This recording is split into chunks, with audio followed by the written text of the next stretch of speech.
Nous sommes le 12 février 2020. Chers téléspectateurs, mesdames et messieurs, bonjour et bienvenue sur cette plateforme de la télévision Renaissance.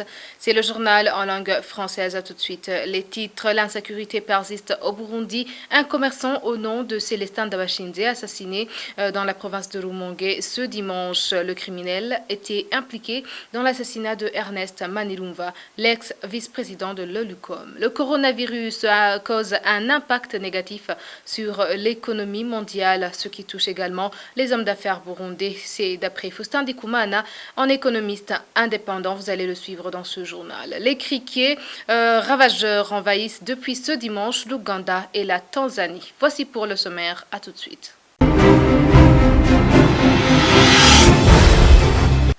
Bienvenue encore une fois dans ce journal, la page sécurité pour commencer. Joseph Ndirameba, alias Birara, en ex-combattant démobilisé. Et parmi ceux qui sont soupçonnés d'avoir assassiné le commerçant Célestin Dabashinze à Magara dans l'après-midi de ce dimanche dernier. Il a été arrêté le même jour du meurtre. Ce démobilisé serait impliqué dans l'assassinat d'Ernest Manirumva, l'ex-vice-président de l'OLUCOM. Joseph Ndirameba, alias Birara, est aussi pointé du doigt dans plusieurs crimes que la campagne Ndondeza a pu répertorier. Suivez Pacifique Nélina Hadzoué, président du FOCODE. Dimanche dernier, la population de Magara a pu arrêter une des deux personnes qui avaient tiré et égorgé sur Célestin Dabashinze, qui a succombé à cette attaque. Nous avons pu identifier la personne qui a été arrêtée par la population de Magara. Il s'agit de Joseph Ndirameba, alias Birara, qui avait été impliqué dans le dossier de l'assassinat d'Ernest Manirumva, le vice-président de l'OLUCOM, assassiné en avril 2009. À l'époque, le démobilisé Joseph Ndirameba assurait la garde du bureau d'Ernest Manirumva au ministère de l'Agriculture et de l'Élevage. En janvier 2013, Joseph Ndirameba a été condamné par le tribunal d'appel de Bujumbura à 20 ans de prison. Joseph Ndirameba avait été libéré très récemment, il y a quelques mois, et depuis, selon les informations à notre disposition, il avait repris du service auprès de Joseph Mathias Nyonzima, alias Kazungu, officier du service national de renseignement. Selon les mêmes informations, Joseph Ndirameba avait continué à être utilisé dans des opérations secrètes du service national de renseignement, même pendant la période où il était encore détenu. L'implication d'un agent du renseignement dans l'assassinat de Célestin Dabashinze dimanche dernier donne donc une autre dimension à cet assassinat. C'est pour cette raison qu'encore une fois, nous demandons qu'il y ait une enquête crédible sur cet assassinat.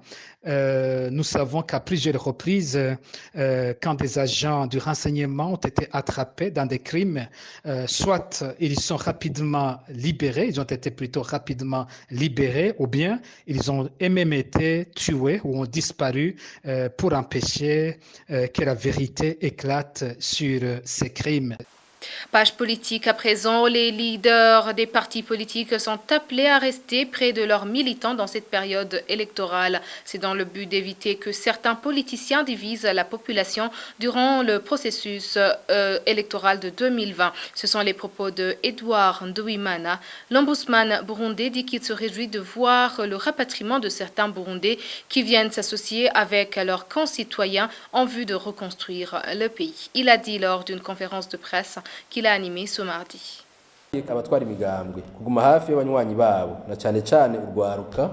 On interpelle les leaders des partis politiques de rester près de leurs militants, surtout la jeunesse, pour que ceux-ci ne se laissent pas aller par n'importe qui, évitant d'être instrumentalisés par certains politiciens dans le but de détruire ou de diviser la population pendant la période électorale. Autre chose qu'on ne peut pas ignorer, qui peut nous encourager aujourd'hui, c'est d'avoir certains Burundais qui avaient fui, y compris les politiciens, qui se rapatrient pour s'associer avec les autres en construisant le pays et surtout pour participer aux élections du 2020. Le bureau de l'Ombudsman se félicite alors de ce rapatriement des Burundais qui avaient fui en 2015 et tout en remerciant chaque personne qui contribue dans ce rapatriement. On tranquille tous les réfugiés et il y a des doutes qu'ils peuvent rentrer pour aider leurs frères en construisant leur pays, le Burundi. C'était Edouard Ndouimana, l'ombudsman burundais. Le 12 février, chaque année, est la journée internationale des enfants soldats. L'Organisation des Nations Unies considère comme enfants soldats toute personne de moins de 18 ans qui a été recrutée et utilisée illégalement par des groupes armés et les forces armées. Ils sont utilisés comme combattants, espions, porteurs, cuisiniers, messagers ou esclaves sexuels. On estime à plus de 300 000 le nombre d'enfants soldats impliqués dans les conflits armés dans le monde. La moitié se trouve en Afrique, selon le rapport du Fonds des Nations Unies pour l'enfance UNICEF. Les pays qui sont les plus cités sont la RDC, la Centrafrique, la Somalie et le Burundi. Notre pays avait entamé des actions de réinsertion de milliers d'anciens enfants soldats dans leur famille. Mais avec la crise de 2015, le parti au pouvoir CNDD-FDD dispense des formations paramilitaires à la jeunesse de son parti Imbonerakure, transformé en une milice. Parmi les jeunes formés militairement, il y a des jeunes de moins de 18 ans.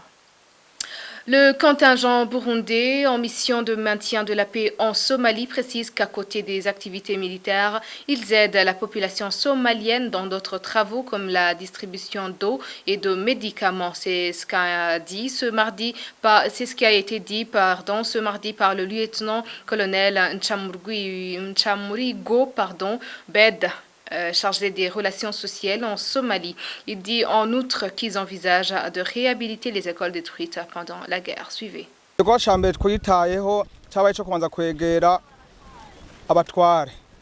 notre arrivée, nous nous sommes d'abord concentrés à approcher les administratifs à la base pour s'assurer de leurs problématiques dans toute sa population. Comme ce district est désertique, on a voulu d'abord penser à les apporter de l'eau. Deuxièmement, c'est aussi une région où il manque les centres de santé un peu partout. Pour arriver là où il y a un centre de santé, on doit parcourir au moins 20 ou 30 km. On les aide aussi à trouver des médicaments via la MISOM. À côté de cela, on a aussi élaboré des projets pour pouvoir aider la population somalienne à se développer. On a déjà élaboré 28 projets. Parmi eux, 4 de ces projets ont été mis en application. Il s'agit de la réhabilitation des ponts, notamment celui de Saboun, celui de Mahadaï, et la réhabilitation de ces sources artificielles d'eau de 8 villages se trouvant dans 2 districts, Joal et Mahadaï. Il y a aussi d'autres travaux qu'on a mis en valeur, la distribution des moustiquaires, les bidons, bassins et les savons de toilette, ainsi que d'autres projets disponibles n'ayant pas de financement qui concernent la réhabilitation des écoles qui ont été détruites pendant la guerre. Muri ivyo harimwo gusanura amashure yasambuwe n'intambara. Poursuivant ce journal, maintenant c'est au tour de l'Ouganda et de la Tanzanie d'être envahis par les criquets pèlerins. C'est après un certain temps que ces insectes ravagent et détruisent les cultures dans l'Afrique de l'Est. L'Organisation des Nations Unies pour l'alimentation et l'agriculture, FAO, dit que cette invasion dévastatrice pourrait s'étendre davantage dans les mois suivants, dans les mois qui viennent et qui risque de provoquer à terme une crise alimentaire. Plus de précisions avec Thierry Bigilindavi. Il menace d'entamer l'Afrique de l'Est. Des milliards de criquets ravageurs fondent sur le Kenya, l'Éthiopie, l'Érythrée et la Somalie.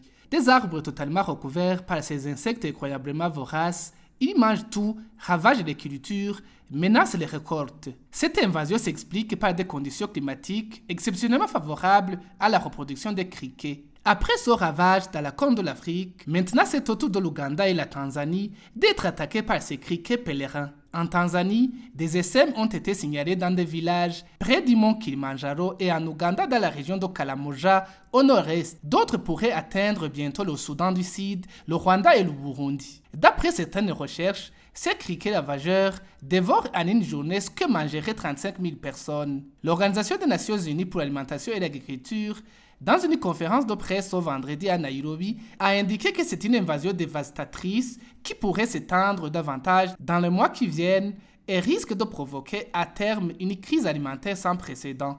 Selon toujours la FAO, le nombre de criquets pourrait en effet être multiplié par 500 d'ici le mois de juin si rien n'est fait. Alors que la saison pluviale commence au mois de mars, il y aura une nouvelle vague de reproduction.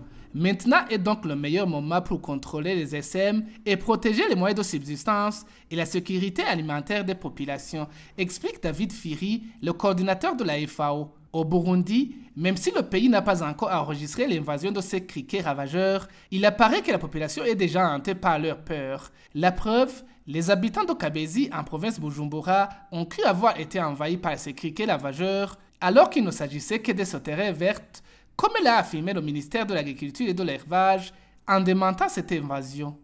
Merci beaucoup Thierry Biglindavi, page économie, pour poursuivre ce journal. Le fléau coronavirus qui a pris son origine en Chine cause un impact hautement négatif sur l'économie mondiale. C'est ce qu'indique Faustin Dikumana, expert économiste. Pour lui, depuis le début de cette maladie, il y a d'énormes pertes sur tous les continents qui affectent également les hommes d'affaires burundais.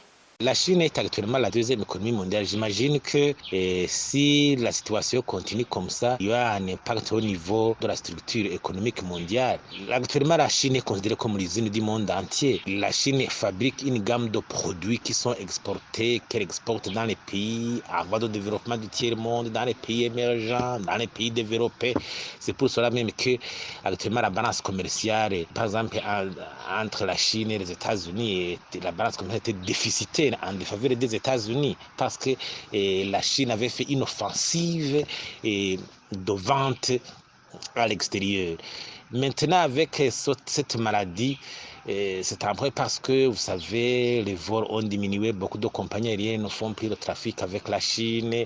Les touristes, les opérateurs économiques qui vont s'approvisionner en Chine, maintenant, ça a ralenti. Et la Chine est tentée de réserver 53 milliards de dollars pour faire face à cette épidémie. Le coût d'opportunité lié au coût de la recherche pour trouver les médicaments ou le vaccin contre cette maladie. Et vous savez aussi que l'économie chinoise était gourmande au niveau de la consommation des matières premières des pays en voie de développement. Ça veut dire que la Chine s'approvisionne en pétrole, en produits miniers dans les pays en voie de développement. S'il y a une perturbation au niveau de la croissance, si c'est une perturbation au niveau de l'investissement, de la production, immédiatement le coût se répercute sur les pays en voie de développement. Au niveau, parce qu'eux aussi, leur balance commerciale est centrée sur l'exportation des matières premières ou des produits pétroliers, donc le pétrole. Et le rôle de la Chine au niveau du commerce mondial est très très très important pour que une telle maladie puisse avoir des répercussions négatives sur l'économie mondiale. Même la croissance mondiale risque d'y en pâtir. Taux de croissance mondiale. Au Burundi aussi, vous savez, nous avons des gens qui sont allés étudier en Chine. Vous savez que beaucoup d'opérateurs économiques au Burundi s'approvisionnent en Chine. Il y a peut-être des produits qui étaient en cours de route, oui, des commandes qui devaient être passées.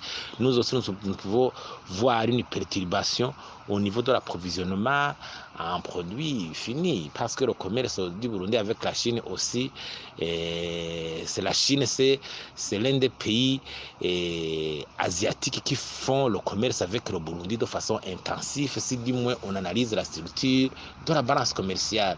Alors, ça veut dire que l'approvisionnement aussi au Burundi peut être perturbé. Page communication pour clore ce journal. Les 4 reporters du groupe de presse Iwachu totalisent ce mercredi 114 jours d'incarcération. Ils ont été condamnés de 2 ans et demi de prison et d'une amende d'1 million chacun par le tribunal de la grande instance de Bubanza. Le chauffeur a été acquitté. Le siège a été constitué de Parfait Mouvini comme son président, Ihui Tonze Eric et Kaneda Clarisse. En même temps, la présidente de la grande instance de Bubanza. Le substitut du procureur à Bubanza, Namikevio Jean-Marie Vianney, leur avait requis une peine d'emprisonnement de 15 ans. Pour rappel, ils ont été arrêtés le 22 octobre dernier à Bubanza. Ils se rendaient en commune de Musigati pour un reportage sur les affrontements qui opposaient les rebelles et les forces de l'ordre. Christine Kamikazi, Agnès Ndirubusa, Terence Mhodzendi et Jide Harerimana sont accusés par de tentatives d'atteinte à la sécurité intérieure de l'État. Eh bien, c'est par ici que prend fin ce journal. Merci de nous avoir suivis. À la prochaine édition.